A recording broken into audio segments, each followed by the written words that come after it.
नहीं कहूँगा, नौजवान है सब प्रसाद भाई को दिलीप कुमार कहते हैं। तो मैं आपसे ये कहना चाहता हूं कि इस विचारधारा की लड़ाई में एक तरफ नफरत है, दूसरी तरफ मोहब्बत है। एक तरफ धर्म के नाम पे बंटवारा है, दूसरी तरफ हम सब नागरिक हैं, इसका एहसास है, ये जहन है। क्यों? क्योंकि आईन ने हमको ये ताकत दी है कि मैं गाड़ी से चल के आया हूं, मेरा भी वोट एक है, और जो साइकिल पे चलता है, जो पैदल चलता है, उसका भी वोट एक है। जो हम मंच पे खड़े हैं उसका भी वोट एक है, जो घरों में बैठे हुए हैं उनका भी वोट एक है, मजदूर का भी वोट एक, और दुकानदार का भी वोट एक, मालिक का भी वोट एक, और किसान का भी वोट एक। ये इस देश के आईन की ताकत है।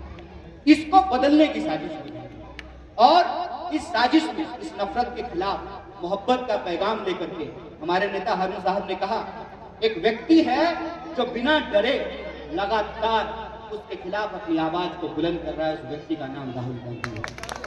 और इसीलिए हमारे जैसे नौजवान जो आपका नमक खाए हैं, अगर आप टैक्स नहीं देते, आपके टैक्स के पैसे से अगर यूनिवर्सिटियां नहीं होती, तो मुझे तालीम नहीं मिलता और मेरे नाम के आगे डॉक्टर की उपाधि नहीं लगती, तो हमने आपका नमक खाया। और हम नमक खाए हैं, मुसाद भाई बिहारी आदमी है, जिसका नमक खाते हैं उसका नमक अदायगी करते हैं, नमक हरामी नहीं करते। और जब आपका नमक खाएं तो हमारा फर्ज है कि या तो हम बेईमानों की तरह, जैसे ये अंग्रेजों के साथ चाय पे चर्चा किया करते थे, इनके साथ भी जाकर के हम हाथ से हाथ मिला लें, या आपके नमक की अदायगी करें और आपके हक के लिए आवाज को बुलंद करें।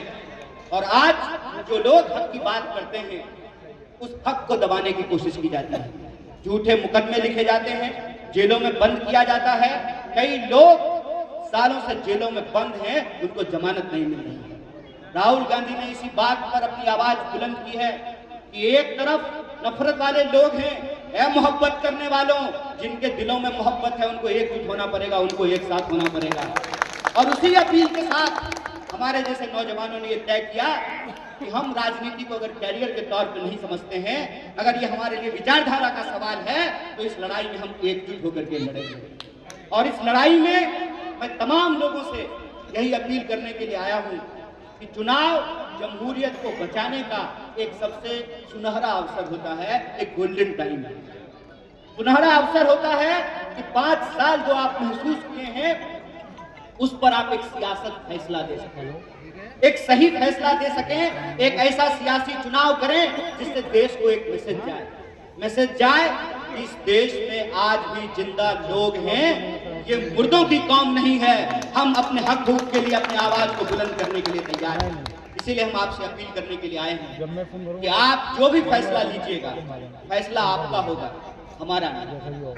हम सिर्फ और सिर्फ आपको भरोसा दे करके जा सकते हैं कि अगर आपका फैसला हमारे पक्ष में होगा। अक्सर मुझे टीवी मीडिया में बहुत सारे पत्रकार जो है जलील करने की कोशिश करते हैं, कहते हैं कितना चुनाव हारेंगे, जालिम, तब तक हार स्वीकार है जब तक मोहब्बत से लोगों का दिल नहीं जीत लिया। क्या करेंगे वो जो जीत खरीदी गई हो, जिस जीत के लिए अपना ईमान बेचा गया हो, जिस जीत के लिए अपने विचारों को गिरवी रखा गया हो, वो जीत हमको स्वीकार नहीं है। इस जालिम के सामने हम हारने के लिए तैयार हैं।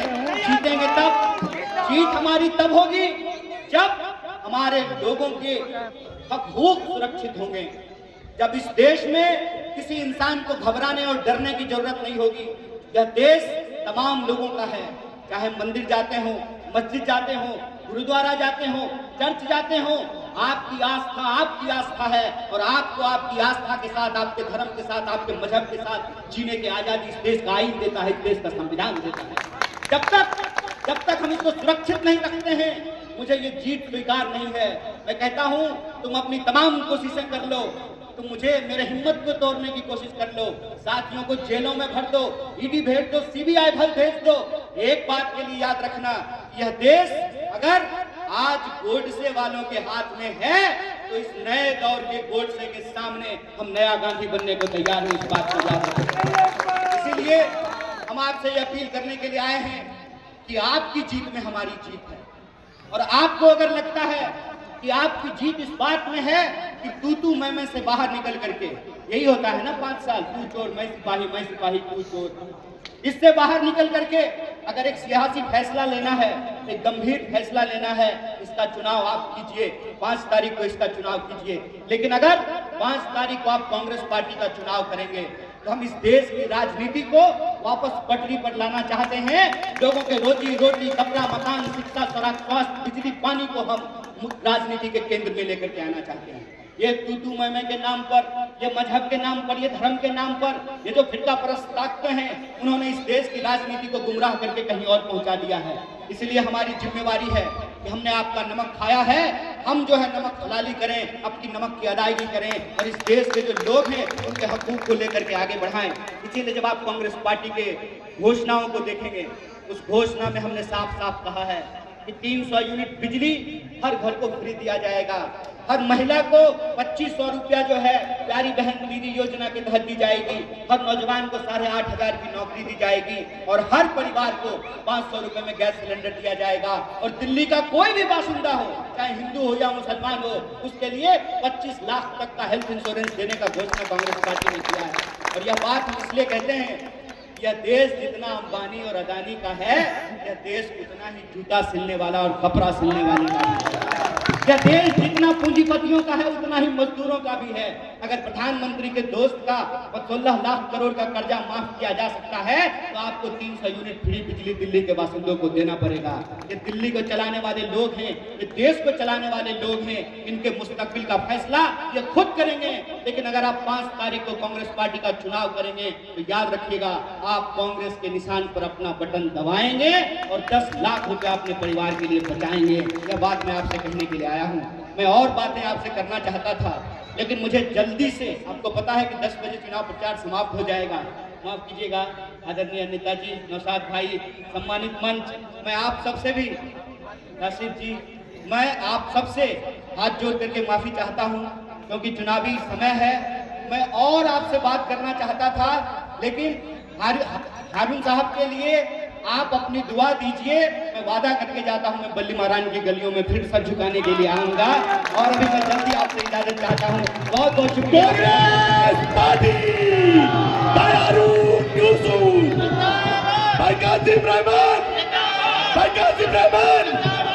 कन्हैया भाई से मेरी गुजारिश है, सब नौजवान चाहते थे कि जो आपका एक इनकलाबी नारा है वो एक बार वो लगा दिए। कन्हैया भाई, आजादी बचाने के लिए हम लोगों को संघर्ष करना है। मैं फिर आपके बीच में आऊंगा, मैं ये वादा करके जा रहा हूं।